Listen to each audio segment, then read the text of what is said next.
I want to talk about education studies as a university subject, 20 years of it. As Catherine said, we started in 1999. But I've got to tell you that before that, education studies did not exist as a university subject. It was part of teacher training. So it's good to see that after that 20 years, education studies is still thriving. You know, it's a room full of people doing education studies. That's great. But as I say, it wasn't a university subject before then. And we were one of the first universities to start doing it. And I want to tell you my story about that. In a sense, it's the history of education. I'll be talking about the theories of education studies, psychology, sociology, philosophy and history, and this is a bit of the history of education. And in fact, I'd like to say that in fact Bath Spa is the history of education in this sense, because we were one of the first, and I would like to say the most successful. So I want to talk about origins of education studies in teacher training. That's a historical bit, and the development of it as a university subject, and the politics of universities and teacher training. This is the sort of historical bit, and it goes back to before 1999. I want to take you back to 1963. There was an important government report that came out, the Robbins Report. It was actually about higher education and universities. At that time, before the 1960s, only 5% of the population went to university. University was a very elite thing in Britain. Other countries in Europe had far more, but Britain was a very elite thing. You had to be very posh to get into a university. Now it's 50%. So, and what the Robbins Report said, Britain must expand its university population, must get more people going to build more universities and get more people going to them. And that's what's happened over the years since then. But it also recommended that the teaching profession should be all graduate. So all teachers should have a degree, because before that, that wasn't the case. Teachers, particularly primary school teachers, could do a teacher training course of 2 or 3 years. And this college, this campus of the University of Newton Park, used to be Newton Park Teacher Training College, and it did certificate courses for teachers. It taught them how to teach, behaviour management, how to write on the blackboard, that sort of thing. But no real theory, not the sort of stuff you're dealing with now. Now, if you have a degree course, then somebody has to award that degree. And the college didn't have degree awarding powers, it was just a college. And so universities had to make the awards. And this college, the award was made by the University of Bristol. Now, the university said, look, if we're going to give degrees out, we're not going to give you a degree for writing on the blackboard, you know, or how to tick people's maths questions. You've got to have some proper theory. And it was agreed in a seminar that there should be the disciplines of psychology, sociology, philosophy, and history of education. That was what was decided in a closed seminar. There was not much consultation about it. It was just said, right, that's what they're going to do. So that's what happened. The B.Ed degrees had this theory in them. And they started in the late 66, 67, that's when they started. I did one of the first ones at Warwick. Actually, this theory, though, didn't go down well. People who were coming to be teachers, they were being taught all sorts of theory, and it was not well appreciated.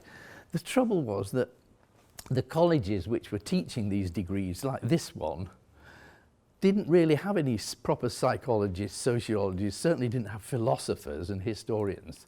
So they appointed people to teach sociology of education who probably hadn't done much teaching. They didn't know much about teaching, but they did know sociology. So the view was that the theory was irrelevant. Students saw the theory as irrelevant. It's what's this got to do with, I'm learning all this stuff about Bernstein and Marx, but I'm teaching infants next term, and what's that got to do with that? So, it went down badly right from the start. There was a lack of so-called binding theory or epistemology. unrelated to classroom practice. No theory of pedagogy is what was said. And you would hear teachers, perhaps not so much nowadays, but teachers saying, oh, that teacher training is hopeless. You don't learn how to teach until you get into school. That's when you learn. So it all went down rather badly. In the 1980s, the government started to get control of teacher training. The view was that universities were doing too much theory and teachers were not being properly prepared. So there was an organisation called CAPE, the Council for the Accreditation of Teacher Education, which came to assess teacher training courses, the B.Ed courses. In 1994, the Teacher Training Agency was set up, and that set up the standards that teachers needed to meet. And so it was a threat to universities from the in ITT, from TTA and Ofsted. So de-theorisation through these standards. These students had to meet these, or teachers had to meet the standards, but there was no theory in them. It was just you had to control your class and teach the national curriculum. And Ofsted inspected, in 1997, Ofsted started inspecting teacher training. So you had to do what was said. So this de-theorisation, the teacher training in the B.Ed courses became the national curriculum and how to teach it and nothing much else. And it gave a very narrow perspective on teacher education, with Ofsted inspecting you to make sure you were doing it. So we felt that was just that students, because of all this control, students were not getting a proper degree course. So we had to do something about that. Now, this is what we had before 1999, a 4-year B.Ed honours degree with qualified teacher status. So you did 4 years and you came out with a degree and qualified teacher status. And that was fine in the days when we could teach what we wanted on the 4 years, because we would do stuff on education policy, global education, things like that. But when the Teacher Training Agency got hold of it, that was stopped and theory was removed. So what we decided to do was what we called 3+1, a 3-year education studies degree followed by the PGCE, which gives you QTS. And that's what those who were going to teach, that's what you're doing. And we gave students a specialised award, so you had a guaranteed interview on the PGC when you'd finished the degree. So it was still a 4-year course. And we were one of the first institutions to do that. But what was interesting for us at the time, I'd been running the B.Ed course. I was leader of the B.Ed course and dealing with all this teacher training. Suddenly we had to sit down and write a degree course. No teacher training, just a degree course. So that was very interesting, because what is a degree course? You know, what's in a degree course? The people doing it had been doing teacher training for years, and people said things like, oh, well, we've got to have maths in, you know, because we've got to teach maths. We said, no, actually, we don't have to have maths, you know, because people come on the PGC who've never done any maths. You can come in on the PGC with a degree in English, and you've not done maths in your degree. So we suddenly realised we could open it up into doing a really wide range of exciting things. And so people were very sort of inspired by that. And we had people who were able to do international education, global education, and education for the environment and so on. So that became very, very exciting. So why we did it was to preserve the theory for undergraduates. So undergraduates could look at educational theory, because it was not happening in the B.Ed courses. And to meet the strong demand, market demand for non-initial teacher training degrees. When we started it, we felt we advertised it for people who could come on the Ed Studies and then do PGCE. But we also found a lot of people applying who didn't want to teach, they just wanted to study education as a subject, which is what you're doing now. As you might study history as a subject, or biology, or chemistry. So it became then a university subject. It also, the idea was to include childhood studies and early years, not just teaching, it was not just preparation for teaching. You see that? It was to study education as a whole, and that of course includes studying childhood, children and early years.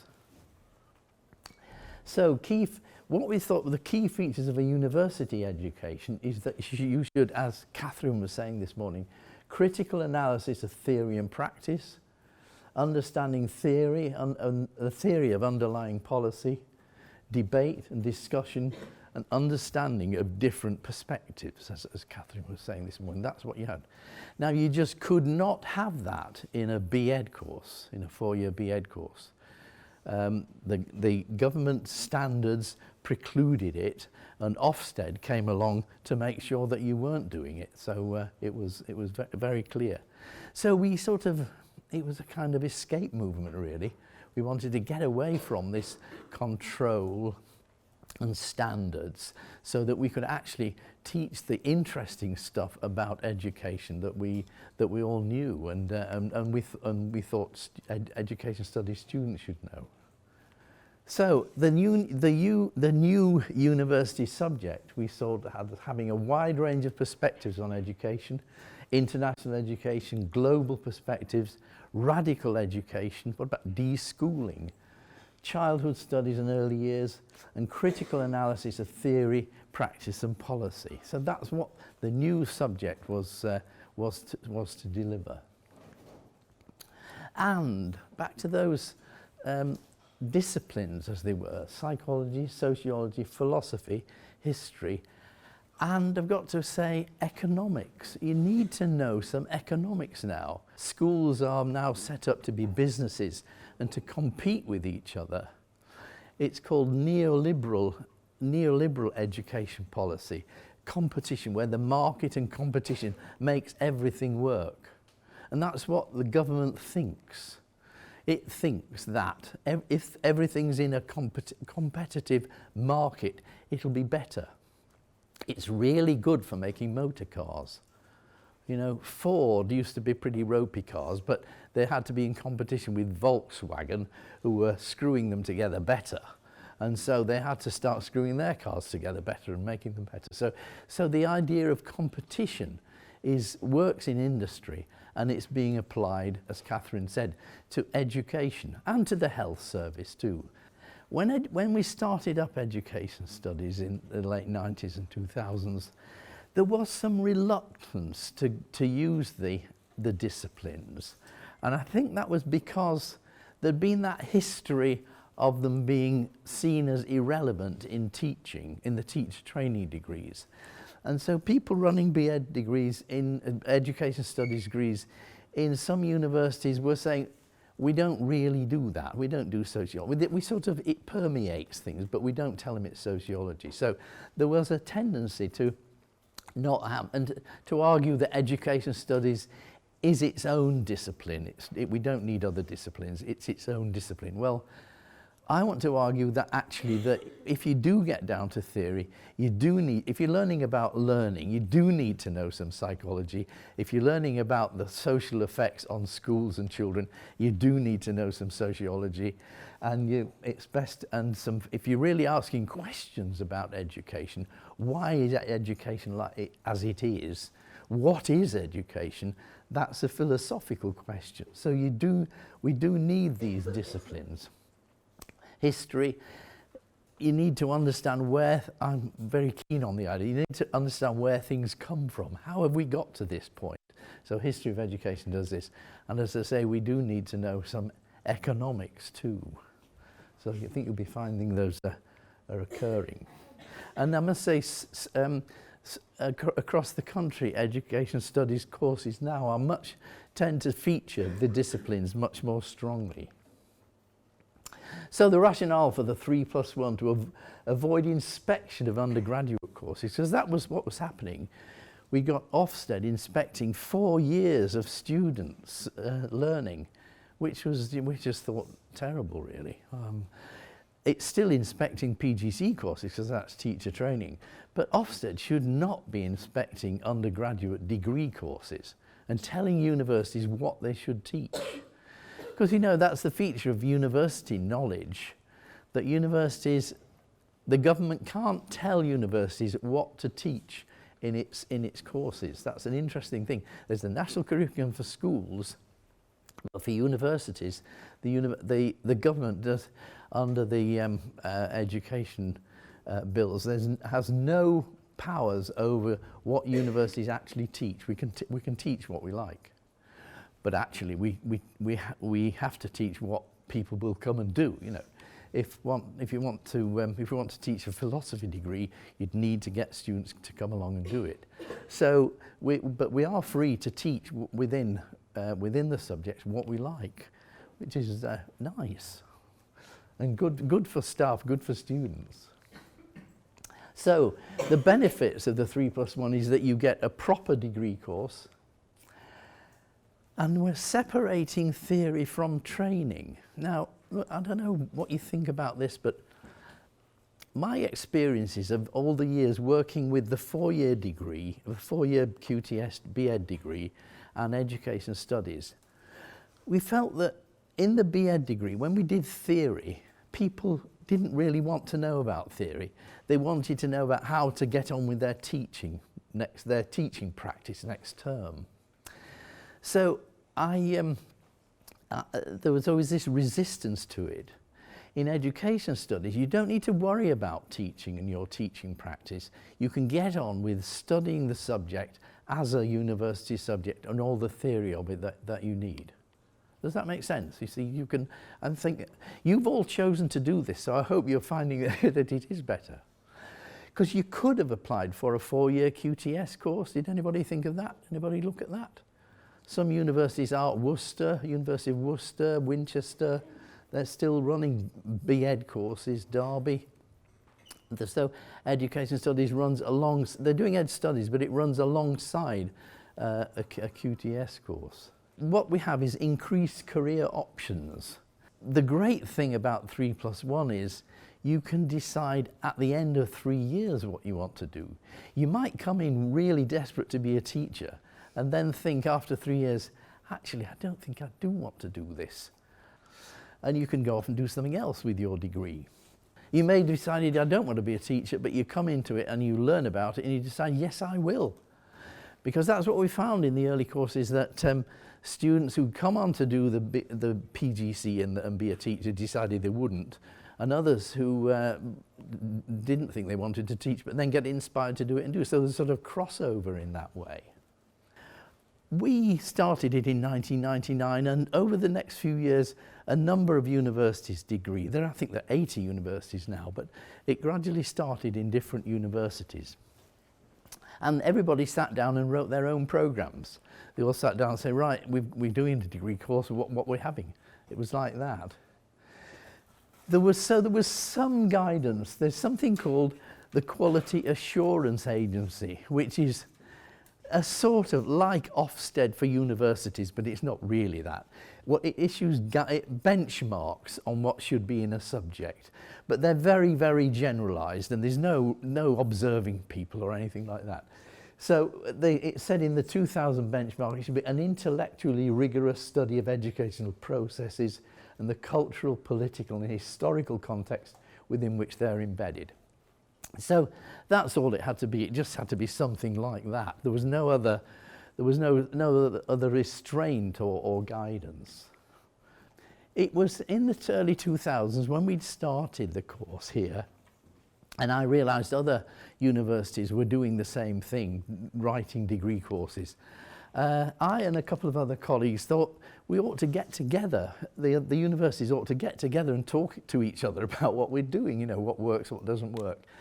And so a few of us set up the British Education Studies Association in 2005 as an academic network for staff and students in education studies, because there haven't been the courses, there'd been no academic network before. There were teacher training organisations, but nothing for education studies. It has an annual conference and seminars, and so people do present papers on their research and teaching. And there are also, this is what I want you to know about, there are bursaries for students to attend the annual conference. So BESA will pay for about 10 or 12 students a year to be able to go to the conference. So if anybody wants to do that at the end of the year, it's in Manchester this year in June, you can present your paper and get somebody from the university to support you, and you can perhaps get a bursary to attend the conference. The other thing that was going on in the early 2000s was introductory textbooks. Books started to come out about education studies. There were several of these. That red one was ours. I edited it, and it was chapters by by tutors from the Ed Studies programme here. They did a chapter on their module, really. So there were various chapters in it which I edited, and it's been very successful. It's done 3 editions, 2004, 2008, 2012, and so we've become very well known as a university doing education studies through that book. This is the 3rd edition, which is out now. 3 topics: policy and politics, global and environmental education, learning, knowledge, and the curriculum. Those were the 3 headings, the 3 sections of the book. It's Routledge, the publishers, and they've asked us to do a 4th edition of it. This time it's edited, not just me, Catherine has helped me editing this one, because I'm getting a bit past it, really, so Catherine's come along to help with that. Well, it's about knowing people, of course, who's doing what. So this time we've got 5 sections adding childhood and youth and professionalism and employment. It's that education studies has grown and grown and spread and got wider. It's got wider and wider in its curriculum. It's got deeper through the use of the disciplines, but it's got wider. So childhood and youth are now a big part of it, and it's typical that we have here your early childhood studies as part of the education studies programme. That's how it's grown, that it can now sort of envelop that. Just briefly, I did a bit of research for my doctorate on. I went around to different universities and asked them what they were doing in ed studies, and that was the one thing that people were saying.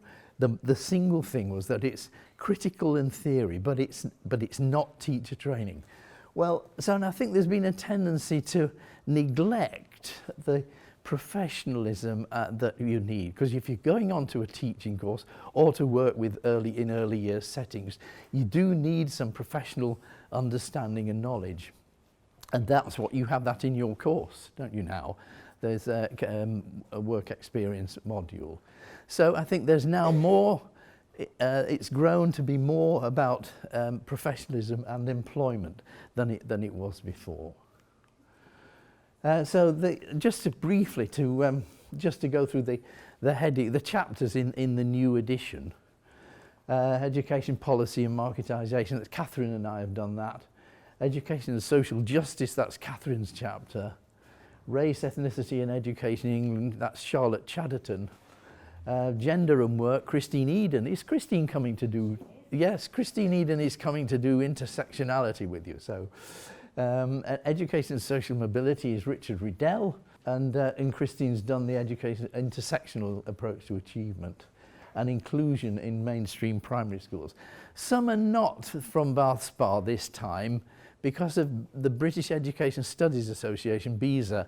I've got a lot of contacts in that, so I brought some of those people in to do chapters. So international and comparative education, globalisation and populism. This is a new exciting chapter. This is about, do you know about populism in politics? It's Boris Johnson, Donald Trump, those politicians who will say anything to get elected. They'll say racist things, they'll, anything that will appeal to the lower sort of forms of understanding of politics, they do it. So there's a chapter on that, which is exciting. Religious and worldviews in education. Denise Cush, who used to run study of religions here, education in climate change and education for sustainability. Climate change, those big issues. Greta Thunberg is now, that's a big thing in education now. Greta Thunberg getting kids to walk out of schools because of climate change. So there's a chapter on that, and how we educate children to be in a sustainable world. So you can see it's these big broadening out issues in ed studies. Third section, knowledge and learning. So the sociology of knowledge, how knowledge comes about, which knowledge counts as knowledge. That's what sociology of knowledge is. Social psychology and learning, philosophy and education, creative pedagogy for empowerment through expressive arts. That's June Bianchi, who runs the PGC in secondary art here, about the importance of creativity in the curriculum, which has been squeezed out by the EBAC, hasn't it? If you get to do an EBAC, you don't do art subjects. Information technology and learning, that's your head of the School of Education who's done that one. And the childhood and youth, so a chapter on early years education, chapter on children's resilience, and Beth Mitchell from Bath Spa has done a chapter on children's health education.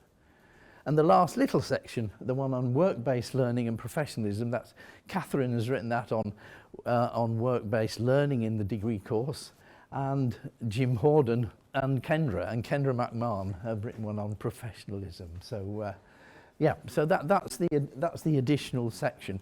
Again, broadening things out. Ed studies getting bigger and bigger and wider. And you might say, how the hell am I supposed to know all this stuff? This sounds like 4 degree courses I'm doing. And I'd say to you on that, I think educationists do need a broad view of things. We do need to know bits of a lot of stuff. But I think my advice is to go for something that is of interest to you and make that a specialism. Go for something that's you're keen on, So perhaps children's reading or something, or politics or marketisation. Go for that, and when you come to do your study at the end, you've got something that you've built up some background on. So don't be frightened by this breadth of things.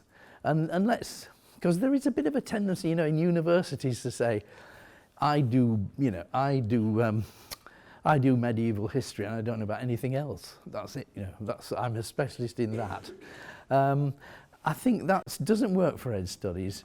The specialist in education studies knows things from a lot of different areas. That's what we're good at, making things make sense. Look, I'm sorry this is pushing books, but Routledge have asked me to do a series of books, so whole books on different topics, like the chapters, whole books on those. So we have so far Inclusive Education, Gender Education and Work by Christine Eden, who was coming to talk to you. Christine's book is about gender, the fact that girls are very successful in schools. They keep doing better and better in GCSEs and A-levels, but they still don't get the jobs. They're still paid less than men. So that's what that book's about. International and Comparative Education, that's one about comparing education in other countries. Catherine mentions the Salzburg germ thing. I mean, Salzburg is in Finland, and in Finland, it's almost everything that we do here they don't do. They don't have Ofsted, they don't assess teachers, they don't have examinations, and there's no national curriculum. So you can see a completely different and alternative view of education, and it's highly successful. A book on childhood that I did with Zita Brown, Contemporary Issues in Childhood. Psychology, this is the first of the books on the disciplines. This one's psychology and the study of education, and philosophy and the study of education. So whereas we've got chapters in the books, those are in the main book, those are whole books on the different topics. So I think if you, as I say, don't be put off by all this. Don't feel you've got to read all those books, but get something that's a specialism for you. And I hope you can make your decision about your career from Ed Studies. Okay, I think that's it. I'm finishing a bit early, but that's okay, isn't it?